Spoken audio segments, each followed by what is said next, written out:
नमस्कार दोस्तों, मैं हरीश अरोड़ा फिर एक बार आपके साथ एक नए विषय की विवेचना लेकर। और आज का विषय है सबसे प्यारे ग्रह, सबसे भोले ग्रह, उसका नाम है शनि ग्रह।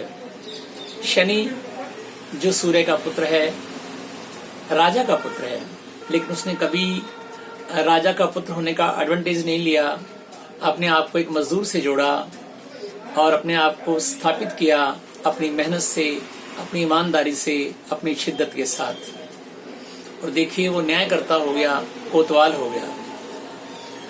जब हम शनि की बात करते हैं तो हमें ध्यान आता है खेतों में काम करते हुए एक मजदूर का, हमें ध्यान आता है किसी बिल्डिंग, किसी मकान, किसी इमारत की नींव खोदते हुए मजदूर का, किसी सामान ढोते हुए मजदूर का, पसीना बहाते हुए मजदूर का, किसी कुआं खोदते हुए मजदूर का।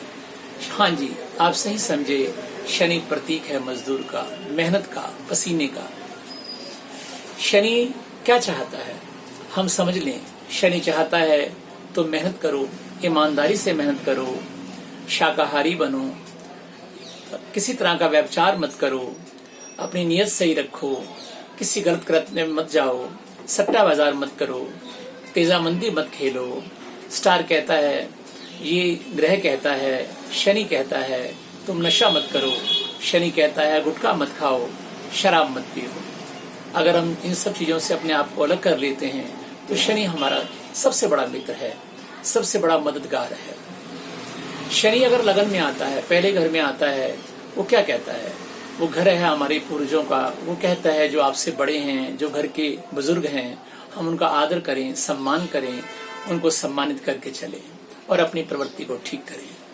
उसी तरीके से शनि अगर दूसरे घर में आता है तो कहता है मैं अपने धन की बड़ी ईमानदारी से रक्षा करूं, मैं अपने परिवार वालों के साथ, कुटुंब के साथ मेल मिलाप करके चलूं, मेरा धन कोई दूसरा ना हर ले, मैं इसका भी ध्यान रखूं, मेरा धन चोरी ना चला जाए, मैं उस पर भी ध्यान रखकर चलूं। शनि तीसरे घर में आता है, वो कहता है तो मेहनत करो, ईमानदारी से मेहनत करो, खूब भाग दौड़ करो और पैसा कमाओ, अपने भाई बहनों का भी ध्यान रखो, उनका भी पालन पोषण करो। तो शनि आपकी तरफ खड़ा होता है, वो मदद करता है आपकी। इसमें चतुराई मत दिखाओ, किसी गलत कृत्य द्वारा अपनी कार्यक्षमता का गलत इस्तेमाल मत करो। उसी तरीके से शनि जब फोर्थ हाउस में, माता हाउस में आता है, वो कहता है अपने मकान, अपने घर को ठीक तरीके से सजाओ, उसकी साफ सफाई का पूरा ध्यान रखो और उसी के अंदर जो है गंदगी मत इकट्ठी करो, अपने आस पड़ोस में गंदगी मत इकट्ठी करो, साफ जगह पर रहो,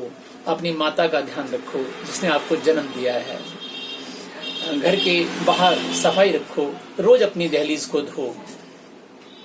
उसी तरीके से शनि जब पांचवें घर में आता है, वो मेरी शिक्षा और संतान का घर है, जहाँ वो चाहता है कि आप जो है थोड़ी मेहनत करें अपनी पढ़ाई के लिए। अगर आप उच्च विद्या लेना चाहते हैं, थोड़ा मन लगाएं, एकाग्रता लाएं। लेकिन एक बढ़िया बात भी करता है, एक अच्छी बात करता है। यहाँ पर आपको वरदान के अंदर एक पुत्र निश्चित करता है आपके लिए। अगर आप, जैसा मेरे अनुभव में आया है, मैं अपने अनुभव की बात करता हूँ, जिनके भी मैंने पंचम में शनि देखा है, उनको निश्चित तौर पे एक पुत्र की प्राप्ति तो जरूर हुई है। तो संतान भी निश्चित करता है, हमारे वंश को आगे बढ़ाने में बड़ी मदद करता है। बहुत प्यारा है शनि यहाँ पर। उसी तरीके से शनि जब सिक्स्थ हाउस में आता है, शत्रु भाव में आता है, तो कमाल ही कर देता है। यहाँ पर वो आपको अजात शत्रु बनाता है। वो कहता है अब तुम्हारा कोई शत्रु नहीं होगा, तुम सब पर विजय प्राप्त करोगे, सभी युद्धों में तुम्ही भी जीतने वाले हो। सारे मुकदमे, आजकल युद्ध तो हम नहीं कर रहे, लेकिन ये है कि जो मुकदमे चल रहे हैं, जो लिटिगेशन चल रही हैं, जो हमारे विवाद चल रहे हैं, उन सारे विवाद में आप विजय प्राप्त करने वाले हैं। तो ये छठे घर का शनि निश्चित कर देता है। उसी तरीके से सातवें घर का शनि मेरे पार्टनर का, मेरी पत्नी का घर है, मेरे साथी का घर है। तो यहाँ वो चाहता है कि आप अपने पार्टनर के साथ पार्टनरशिप बड़ी ईमानदारी से निभाएं, उससे कोई चीटिंग ना करें। उसी तरीके से अपनी पत्नी के साथ कोई छल ना करें और ईमानदारी से रिश्ते को दिखाते रहें। तो शनि आपकी मदद के लिए तैयार रहता है। उसी तरीके से अगर शनि अष्टम भाव में होता है, मृत्यु भाव में होता है, यहाँ आपको एक नया वरदान देता है। वो वरदान बड़ा प्यारा है, आयुष्मान होने का, लंबी उम्र का, कि आप बहुत सालों जीने वाले हैं। आपकी उम्र को लेकर कोई खतरा नहीं है, लेकिन आप शाकाहारी बने, ये बहुत जरूरी है। अपने भोजन को नियम से लें, ये भी बहुत जरूरी है। जीवन रक्षा के सारे उपाय भी करके चलें। उसी तरीके से शनि जब भाग्य भाव में आता है, वो कहता है कि आप प्रवास में, विदेश में धन कमा सकते हैं।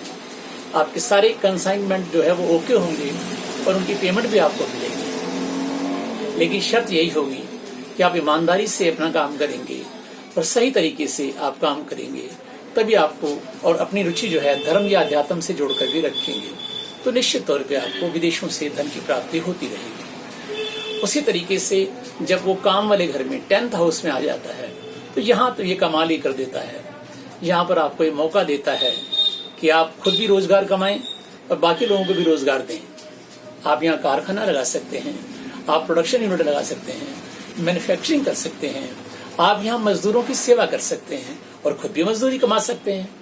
बहुत से लोगों को रोजगार जो देते हैं वो सब लोग जो है शनि से संबंधित हैं। कभी कभी उस काम के अंदर खुद भी जुड़ जाएं, अपने हाथ पांव काले करें, थोड़ा मैला करें अपने आप को, तो शनि आप पर मेहरबान हो जाता है और निश्चित तौर पे आप इसमें बहुत सारा पैसा कमाते हैं। उसी तरीके से शनि जब लाभ स्थान पे एकादश भाव में आता है, तो आप अगर धन जो है सत्यता से कमा रहे हैं, वो लाभ भी आपको मिलने ही वाला है। एक नई बात यह है, जब शनि 12वें घर में आता है, यहाँ पर एक आपके ऊपर एक वरद हस्त आ जाता है। शनि शेषनाग के साए की तरह से तुम्हारी सहायता करता है, आपकी रक्षा करता है, सारी मुसीबतों से आपको बचाता है। तो आप शनि को प्रणाम करें, शनि को अपनाएं, शनि को बांध कर रखें, सवेरे उठ के अपने पैरों को स्पर्श करें, सोते वक्त भी स्पर्श करें, बड़ों का आदर करें, ईमानदारी से धन कमाएं, तो निश्चित तौर पे शनि जो है वो धीमा जरूर है, लेकिन वो स्टार बड़े कमाल का है और आपकी फेवर में खड़ा हो जाएगा। आज के लिए इतना ही। अगर आपको अच्छा लगा हो आज का एपिसोड, तो आप जो है शेयर करें, सब्सक्राइब करें, थोड़ा मुझे मोटिवेट करें, कभी कभी कमेंट्स भी करें, मुझे बड़ी खुशी होगी। जय हिंद, जय भारत।